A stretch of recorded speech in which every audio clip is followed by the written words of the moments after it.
What is going on, ladies and gentlemen? Welcome your beautiful faces back to another video. Today's video is going to be kind of a long one, as I'm going to be focusing on the latest DLC in DC Universe Online and whether or not I liked it personally.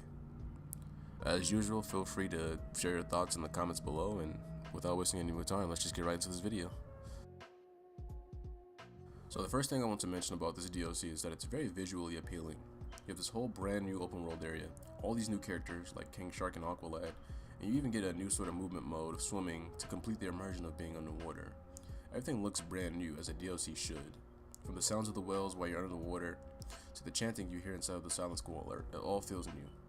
And man, I do have to give props to the voice actors for not pulling something like this off. Said I was his princess. He said, stop. No.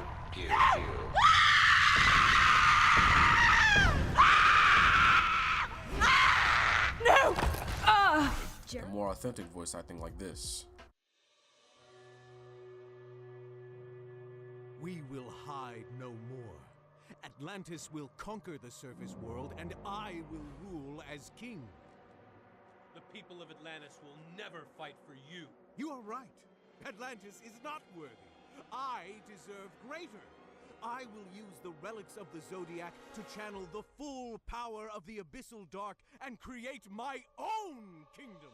Atlantis will perish, and the kingdom of wrath will reign eternal.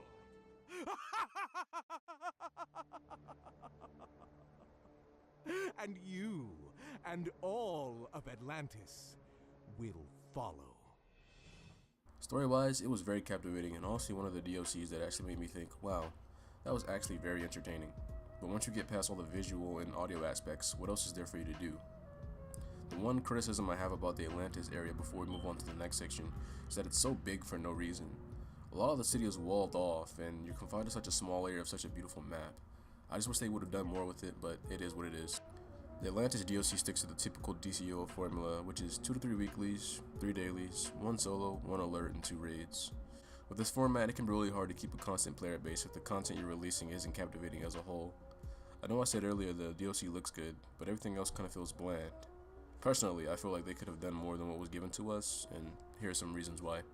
I don't know why this became a trend in this game, but the cinematic scenes in this game seem to last entirely too long these days. This slows the flow of the game down and takes the excitement away from running new content, as I just want to burn stuff and go. I want to actually play the game, not watch it. And I can understand if the cutscenes were all like the original trailers for DCUO, but they aren't, and I'm not trying to see that. A simple solution to this could just be to skip the cutscene button that they add inside the solos and stuff, and I'm pretty sure no one would mind if the cutscenes were long. You could just watch them if you wanted to watch them. The content itself is just super easy. For instance, when you're inside of Crown of Thorns Elite, I have to add, all of the bosses and I guess boss encounters are really easy to deal with.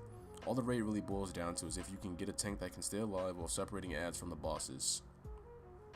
This is the case for literally all of the encounters. With the addition of artifacts, it's not that hard to find a tank that can do these two things.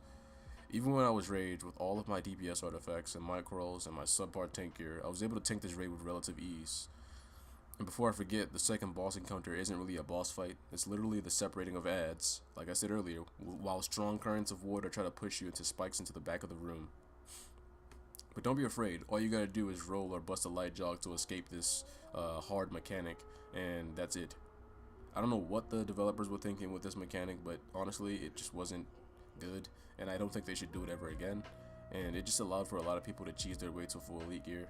I'm not mad or anything like that, but that's just what it is. People aren't playing your game the right way. If any developer sees this, please just don't add any trivial mechanics to these raids, just to annoy us.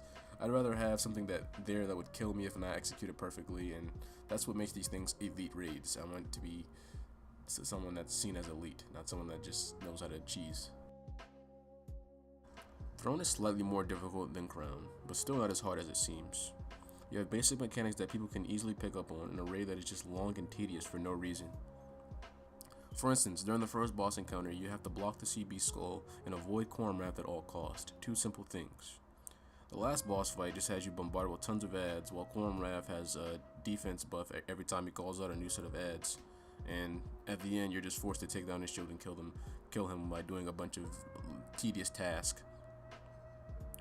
The only thing that I can say that makes this raid even remotely hard is the fact that the mechanics must be followed at a lower level or you will die.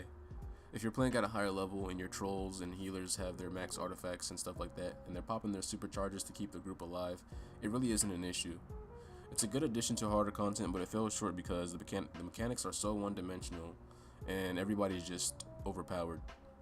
Like in the process of writing this script, I was even invited to a group where we almost got through the content with one tank, and that says a lot because there's a lot of ads.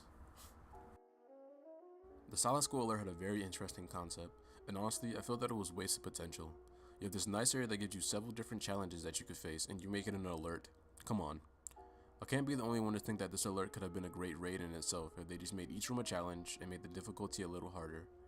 I could already tell you how many people would be mad if they had to go into that room with the eels and do it perfectly every time at an elite difficulty.